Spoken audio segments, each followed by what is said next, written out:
Hello again. Okay, it's been a couple of weeks since my original post inviting you guys to watch this channel, and learned a few things in the last few weeks. First and foremost, editing video is harder than it looks.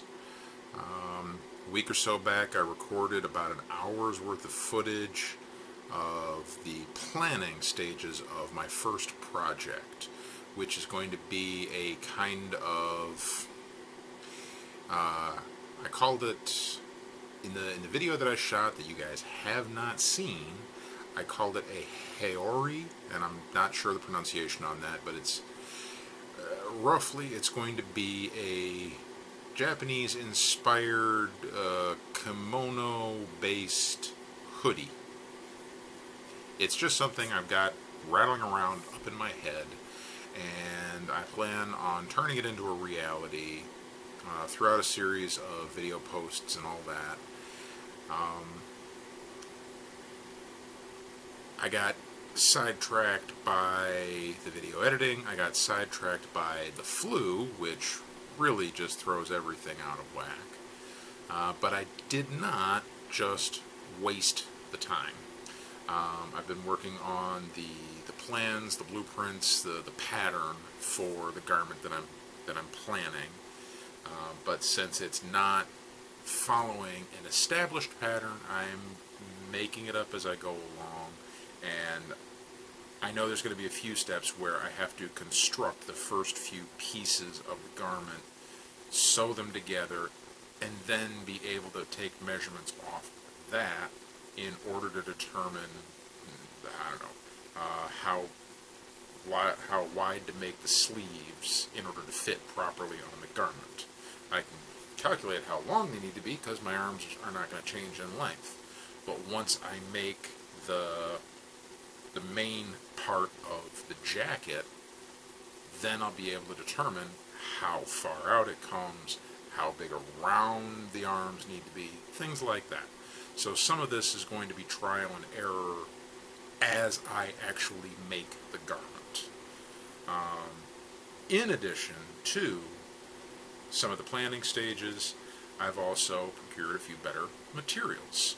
I'm going to have to compare and contrast and see what the difference is. You guys probably won't notice a huge difference, mainly because I haven't really posted any other additional videos, but I'm shooting this on a new camera.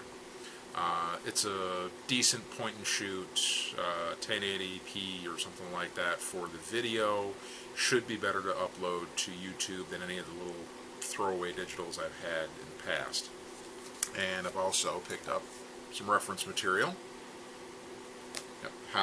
Make Your Own Japanese Clothes. John Marshall is the author. I just got this in the mail today, and I've been reading through it, getting some ideas. He covers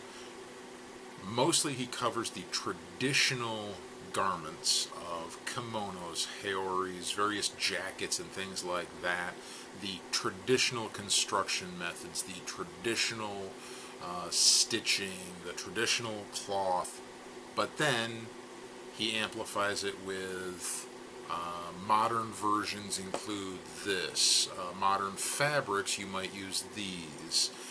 Instead of hand sewing everything with a needle and thread for the entire garment, go ahead and use a sewing machine.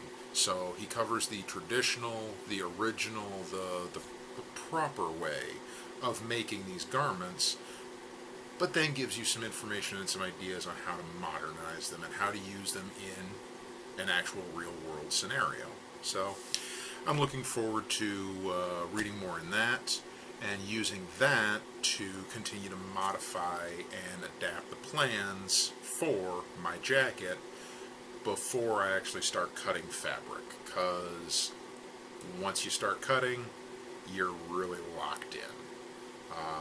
I'm not going to be able to just go out and buy another 4 or 5 yards of denim just because I feel like it. So I have to make what I have work for this. I've got more than enough to make one good one. If I screw it up, then it's going to be not enough real soon. So that's what I've been doing. That's my first update.